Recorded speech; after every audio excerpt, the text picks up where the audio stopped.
Immunity is how our body fights back, and it does this quite well. We speak of lines of defense in immunity, and the first is being epithelium. This is the skin, the inner linings that block most pathogens from ever entering our body. See that word pathogen? Think of pathos as to suffer. Genesis, we think of the beginnings. Bacteria, we're coated in a plaster of bacteria, and that's why we don't want to overwash our skin, because we need those guys there to compete with pathogens that would try to land on our skin and dive deep into the tissues. Good example is Lactobacillus vaginalis. It's a bacteria that releases lactate in the warm, moist vaginal mucosa. This low pH environment is too acidic for most pathogenic bacteria, so it protects the mucosa. Unless the woman goes on certain antibiotics, or she douches improperly, or there's other conditions that kill lactobacillus, and this opens the door for candida, which is a tenacious yeast infection. Often affects babies and sometimes men as well. It's not just a female thing. Cilia and mucus, they work together. Cilia are protein fibers that line mucosa, especially in the respiratory tract, and they sweep constantly and trap foreign debris so that it keeps out of the lungs. So all those dusty roads and all those diesel trucks you've driven behind, well, all those little particulates are trapped, and you end up swallowing it, which sounds gross, but that's a better thing than ending up in the lungs. Unless you smoke and the cilia are destroyed, then you got problems. The cilia doesn't work by itself. It has a sticky coating of mucus, and that's going to trap many organisms. The mucus also contains powerful enzymes such as lysozyme. That's just one type, and so it gives them a chemical charge, destroys these pathogens. This is one of the problems with smoking, because tobacco alters the shape of cilia, and so they become twisted. They no longer beat in unison, and eventually the mucosa becomes toughened. It almost becomes skin-like and no longer traps debris. So a chronic smoker, when they inhale, there's nothing to protect them. So how do they remove debris? They have to typical smoker's cough. Epidermis, we're still on the same defense here.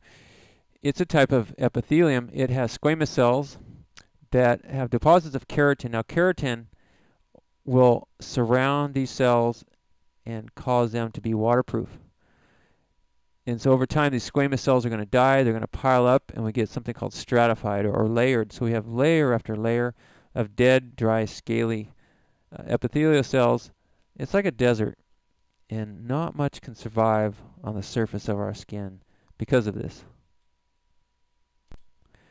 Dermis is sometimes called the living layer. It's under the epidermis, and it's protected as well because we have things like sebaceous glands that secrete sebum. It's a waxy lipid that helps to keep the skin supple and stretchy, and importantly, it keeps our skin from cracking, because it's those breaks in the epithelium. That is where a little fungus or a bacterium is going to dive in and cause some problems. So sebum keeps our skin elastic, thank goodness. It also causes some acne, so there's a price we pay. There are defensive chemicals, such as the lysozyme enzymes in our tears and saliva, and they're going to chemically destroy pathogens. So tears are not just about broken hearts, they're also about protecting us. Urine has a very low pH, so it's going to retard bacterial and fungal growth in most situations. Urine's fairly sterile as well. I remember having to wash my hands in urine in parts of Africa where the water was so contaminated. I don't recommend doing this here in California.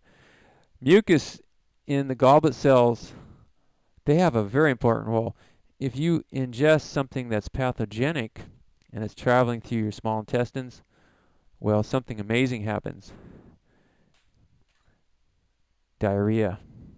Most people don't consider diarrhea amazing, but truly it is. We have to appreciate it because our body is flushing out whatever irritating or pathogenic substance is in there. So when we have a bout of diarrhea, we got to just let it flow. Let our body do its thing. In our stomach, there is hydrochloric acid, HCl, in the gastric fluids, and it destroys most pathogens. We rarely get upset stomach unless maybe we had a huge meal and we've diluted the gastric fluids to a point that they can't do their job. Second line of defense. Now, whatever it was has penetrated our surface epithelium, which doesn't happen that often. But when it does happen, we're ready because we have innate immunity. It's the first to respond to internal invasions. It has no memory, and it's non-specific. So what I'm saying here is it attacks everything. It attacks bacteria, viruses, it even attacks splinters. You get my point? Everything is game. It relies mostly on the lymphatic macrophages. I'll talk about these and the complement proteins. Hey, look at that picture. There's a huge macrophage engulfing a parasitic worm. Wow. In the second line of defense, we have a network of canals in our body you don't hear much about. It's the lymphatic system. It collects fluids that have leaked out of capillary beds. If you look at the diagram, the red part is an arteriole. It branches into capillaries. And from there, the lymphatic system takes over. It's going to return some of that fluid back to the bloodstream after it filters the fluid through lymph nodes. These lymph nodes, along with the spleen, have chambers where white blood cells gather after they've been produced in bone marrow. So they collect in those ducts, in those little chambers, waiting for some sort of pathogen. The macrophage, it means big eater. Macro meaning big, phage means eater. It's a type of white blood cell. It's going to consume all foreign invaders. And the word for that is antigen. And this is a good word to learn so that it comes right to your understanding immediately. Antigen is foreign. So antigen could be a bacteria, virus, protist. Anything that doesn't belong is an antigen. So when a macrophage encounters an antigen, it's going to release cytokines. And these are chemicals that attract other defense cells. It's an alert system, right? Macrophage encounters an antigen, and rather than just killing it on the spot and cruising off, it kills it, and it also sends out a chemical messenger. Hey, watch out, we're under attack. We also have complement proteins that are circulating in our blood and also our lymph tissue. And these are little puzzle pieces that join together to form attack complexes.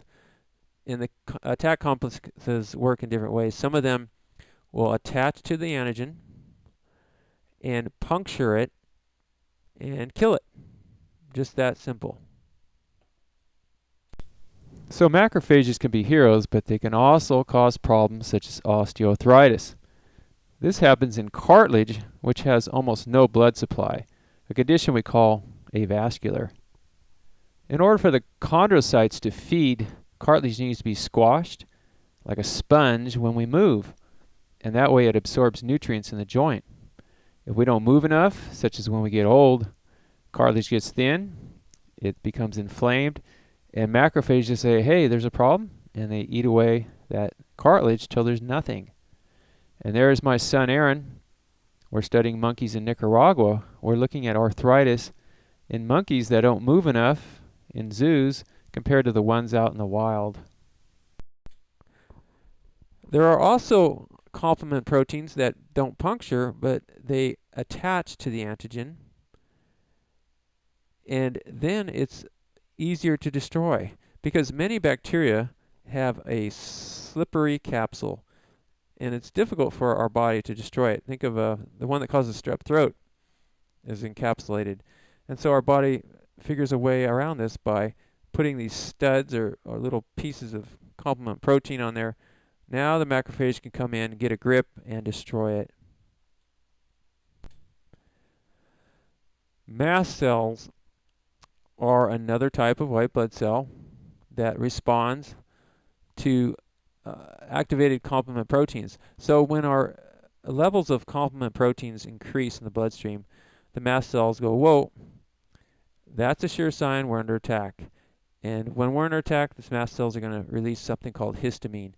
And histamine is a chemical, maybe you've heard of antihistamines, that make us sleepy.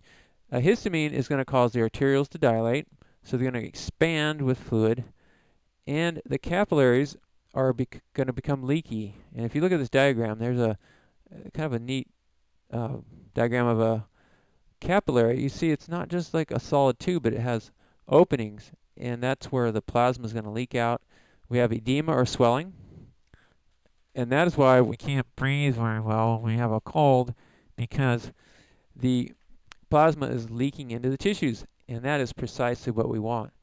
We want to be blocked up. We want that edema flowing into our nasal tissues, because that's where the battles takes place. The minute we reach for a cold medicine and shut down that response, hey, we feel great, we can breathe again, but believe me, the virus loves it more, because now the virus can spread and is not being attacked.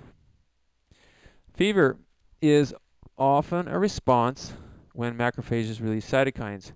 In fever, we're not sure the role of fever, but it may be that creates conditions that are just too hot for most pathogens to function. Okay? Most pathogens have a narrow optimum range at which they exist, and if we can push them out of that range, then they have problems. And that's why we don't always treat fevers when they're just maybe 100, 101, 102. Although if it's a pediatric patient, boy, we watch them carefully, because their core body temperature can change rapidly. Dendro kind of means tree and branches. So, and if you look at these guys, they look like they have many branched arms that trap antigens. Okay, what's an antigen? Anything that's an invader. The dendritic cells are often also called sort of the on switch of the third line of defense. The third line is when our skin and epithelium, our first line, fails, our innate fails, and now we're in trouble. This thing is getting deeper into our tissues, and now we have to turn on the switch for the adaptive immune system. In review, we have the first line of defense, which is skin and linings. We have beneficial bacteria such as lactobacillus that produces lactate, creates an acidic environment, low pH, unless we're on antibiotics. We have protein filaments called cilia. They work together with mucus to trap and sweep debris out of our body. Chemicals such as lysozyme work also. If we smoke, then that changes the shape of cilia, and the system doesn't work. The skin has squamous stratified cells that are surrounded in keratin, become a dry, scaly desert where nothing can live. The dermis is the lower living layer. It produces a sebum, a waxy lipid from sebaceous glands. Keeps our skin supple so it doesn't crack. There are defensive chemicals such as lysozymes in our tears. Urine has a low pH. And our small intestines contain goblet cells that expel mucus and flush out anything unwanted. Gastric fluids in the stomach also very acidic, HCl there, destroying organisms.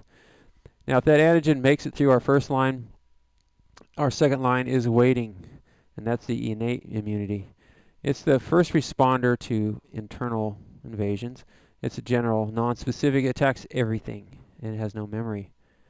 The lymphatic system is one of its channels, and it moves from capillary beds into nodes in the spleen and in lymph nodes. There are macrophages in chambers that are waiting for an invader to step in. Antigens are foreign objects, anything, splinter, bacteria, virus. Cytokines is one of the chemicals produced by macrophages to bring more macrophages into the area, alerts the body we're under attack. There are complement proteins that do two different things. Some will form a complex, an attack complex. It's like a tube that punctures and kills antigens. But some complement proteins just form studs on the surface of bacteria, such as ones with capsules that are smooth. That way our macrophages can destroy them. Mast cells are going to release histamine when they perceive that we're under attack. And histamines are going to cause the capillaries to become leaky. Arterioles are going to increase in diameter, and we get swelling, fever, cytokines. Maybe fever creates an environment too hot for invaders. We're not sure about that. And the last member here is the dendritic cells. They look like trees somewhat. They have many branches for trapping antigens. And they are the on switch for the final line of defense, the adaptive.